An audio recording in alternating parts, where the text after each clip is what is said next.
Welcome to day 5 आइमनेस part 1 में हम समझेंगे मेंटल डिसऑर्डर्स की बुनियाद और ये क्यों जरूरी है जानना। आज हम मानसिक स्वास्थ्य पर बात करने वाले हैं। हमारे पास जो स्रोत हैं वो कुछ बहुत ही उलझे हुए मानसिक विकारों को रोजमर्रा की जिंदगी के उदाहरणों से समझाते हैं। असल में आज हम ये समझने की कोशिश करेंगे कि हमारा दिमाग जो हमें दुनिया को समझने में मदद करता है, कभी-कभी हमें कैसे धोखा दे सकता है या हमें ऐसी चीजें महसूस करा सकता है जो हमारी जिंदगी मुश्किल बना देती हैं। और मुझे लगता है कि इस चर्चा को शुरू करने से पहले एक बात साफ करना बहुत जरूरी है। बताइए। जब हम डायग्नोसिस या निदान शब्द सुनते हैं तो हमें लगता है कि किसी पर कोई ठप्पा लग रहा है। हाँ, एक लेबल की तरह। बिल्कुल, लेकिन इन स्रोतों का सार ये है कि निदान एक ठप्पा नहीं बल्कि एक नक्शा है। ये उस रास्ते की ओर पहला इशारा है जहां से मदद मिल सकती है। बिल्कुल, एक नक्शा, ये सोचने का एक बहुत अच्छा तरीका है। तो चलिए इस नक्शे का पहला हिस्सा देखते हैं जो हमारे मूड और चिंता से जुड़ा है। ठीक है, शुरुआत करते हैं एंग्जाइटी डिसऑर्डर से।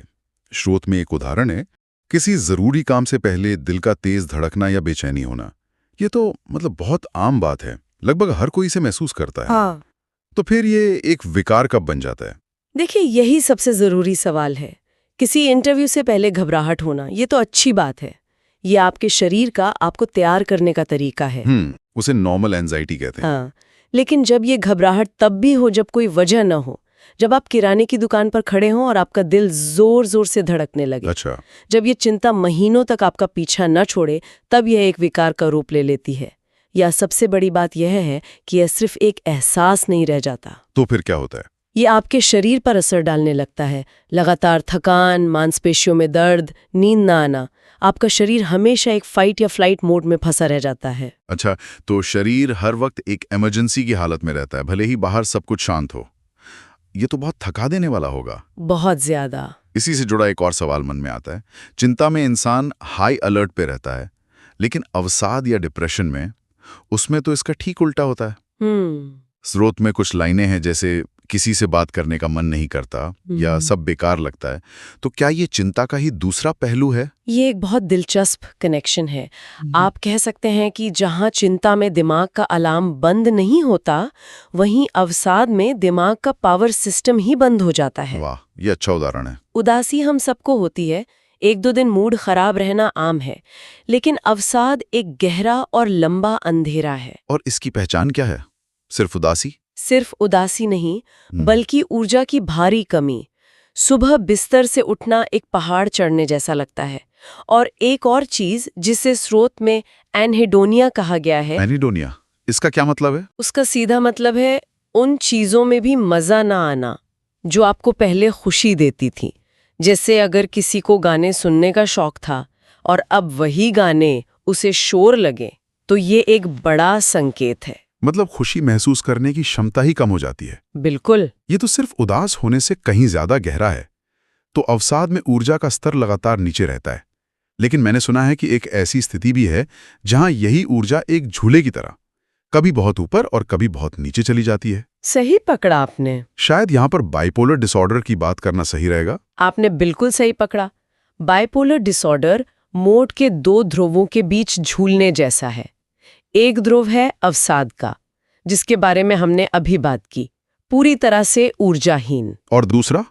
लेकिन दूसरा ध्रुव है मेनिया का। और यहाँ एक बहुत बड़ी गलतफहमी है। लोग समझते हैं कि मेनिया मतलब बहुत खुश और एनर्जेटिक होना, पर ऐसा हमेशा नहीं होता। अच्छा। मेनिया में ऊर्जा तो बहुत ज्यादा होती है। लोग 2-3 घंटे सोकर भी ताज़ा महसूस करते हैं, हजारों प्लान बनाते हैं, बहुत ज्यादा बातें करते हैं। लेकिन ये ऊर्जा अक्सर बेचैनी, चिड़चिड़ेपन और गुस्से से भरी भी हो सकती है। ओहो। व्यक्ति ऐसे फैसले ले सकता है जो खतरनाक हो, जैसे सारे पैसे कहीं लगा देना या बहुत तेज गाड़ी चलाना।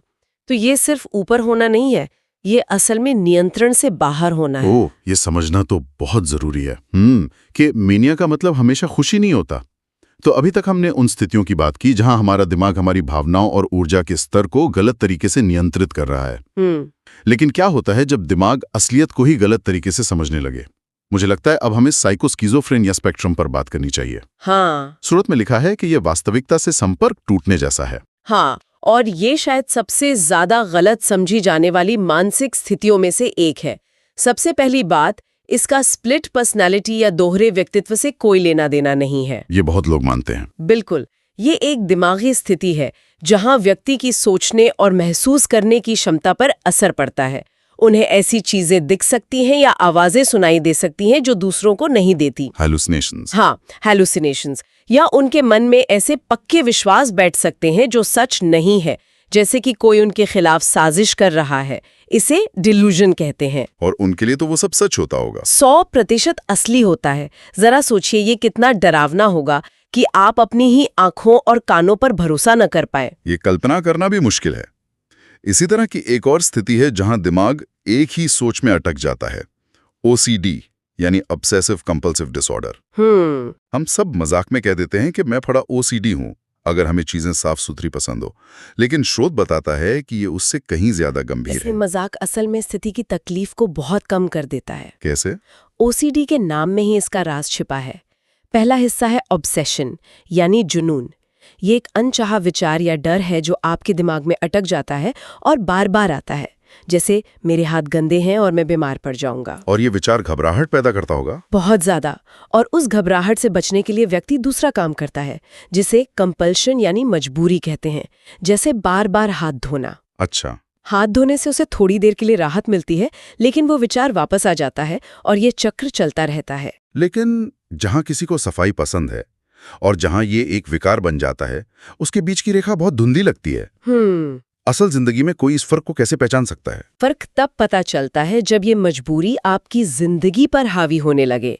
अगर कोई दिन में 1 घंटा सिर्फ हाथ ही धो रहा है या ताला चेक करने के चक्कर में काम पर लेट हो रहा है। अच्छा। अगर वो इन कामों को नहीं करने पर बहुत ज्यादा परेशान हो जाता है, तो ये सिर्फ एक आदत नहीं है, ये एक ऐसा जाल है जिसमें व्यक्ति फंस जाता है। मतलब जब आपकी आदतें आपको नियंत्रित करने लगे, न कि आप उन्हें। बिल्कुल, यही फर्क है। ये एक जरूरी फर्क है। हमने दिमाग की अंदरूनी दुनिया की बात की।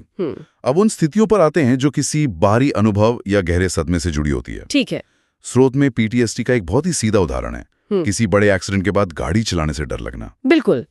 PTSD यानी पोस्ट ट्रॉमेटिक स्ट्रेस डिसऑर्डर किसी भयानक घटना के बाद हो सकता है, जैसे कोई एक्सीडेंट, प्राकृतिक आपदा या हिंसा।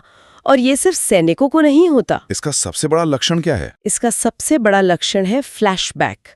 व्यक्ति को ऐसा महसूस होता है कि वो डरावनी घटना उसके साथ बार बार हो रही है। ओह। उसकी सिर्फ यादें नहीं आती, बल्कि वो उन आवाजों, गंध और भावनाओं को फिर से महसूस करता है। नतीजा ये होता है कि दिमाग और शरीर हमेशा हाई अलर्ट मोड में अटक जाते हैं। ये तो ऐसा है जैसे अतीत कभी पीछा ही नहीं छोड़ता। सही कहा। ये तो एक घटना के बाद की प्रतिक्रिया है, लेकिन कुछ मामलों में व्यवहार का एक मुश्किल पैटर्न पूरी जिंदगी ही बना रहता है ना? हाँ, स्रोत में पर्सनालिटी डिसऑर्डर्स का जिक्र है, जैसे लोगों द्वारा छोड़ दिए जाने का बहुत ज्यादा डर होना। हाँ, और यहाँ ध्यान देने वाले शब्द हैं लंबे समय से चला आ रहा पैटर्न। ये किसी एक घटना की प्रतिक्रिया नहीं है, बल्कि ये सोचने, महसूस करने और व्यवहार करने का एक गहरा और स्थायी तरीका है जो सालों से बना हुआ है। हाँ, ये पैटर्न उनके रिश्तों, काम और सामाजिक जीवन में लगातार समस्याएं पैदा करता है। और सबसे मुश्किल बात यह है कि उन्हें अक्सर ये एहसास ही नहीं होता कि उनके सोचने का तरीका समस्याग्रस्त है। उन्हें लगता है कि दुनिया में ही कोई कमी है। बिल्कुल, उनमें नहीं। ये तो बहुत पेचीदा लगता है। हमने व्यवहार के पैटर्न की बात की, लेकिन नियंत्रण खोने का सबसे साफ उदाहरण शायद तब दिखता है जब बात लत या नशे की आती है। स्रोत के अंतिम खंड में सब्सटेंस यूज डिसऑर्डर्स का जिक्र है। हाँ, और यहाँ भी समाज की एक बहुत बड़ी गलतफहमी सामने आती है। अक्सर माना जाता है कि नशा या लत इच्छा शक्ति की कमी है या एक बुरी आदत। हाँ, लेकिन विज्ञान बताता है कि ये एक दिमागी बीमारी है। शराब या ड्रग्स जैसी चीजें हमारे दिमाग के रिवॉर्ड सिस्टम को हाईजैक कर लेती हैं। समय के साथ दिमाग की केमिस्ट्री बदल जाती है। और फिर क्या होता है? व्यक्ति को वही आनंद पाने के लिए और ज्यादा मात्रा की जरूरत पड़ती है, और एक समय ऐसा आता है जब वो सिर्फ बीमार महसूस करने से बचने के लिए नशा करने लगता है। उसका नियंत्रण पूरी तरह से खत्म हो जाता है। तो ये कोई नैतिक विफलता नहीं है? बिल्कुल नहीं, ये एक चिकित्सीय स्थिति है जिसे इलाज की जरूरत है। और अंत में उन स्थितियों की बात करते हैं जो बड़े होने पर नहीं होती, बल्कि बचपन से ही मौजूद होती हैं। Neuro developmental disorders. स्रोत में ADHD और ऑटिज्म का उदाहरण दिया गया है। ये विकार दिमाग के विकास से जुड़े होते हैं, यानी दिमाग की वायरिंग ही थोड़ी अलग होती है। जैसे ADHD वाला बच्चा जानबूझकर क्लास में ध्यान नहीं भटकाता, उसके दिमाग के लिए एक चीज पे टिके रहना बहुत मुश्किल होता है। और ऑटिज्म?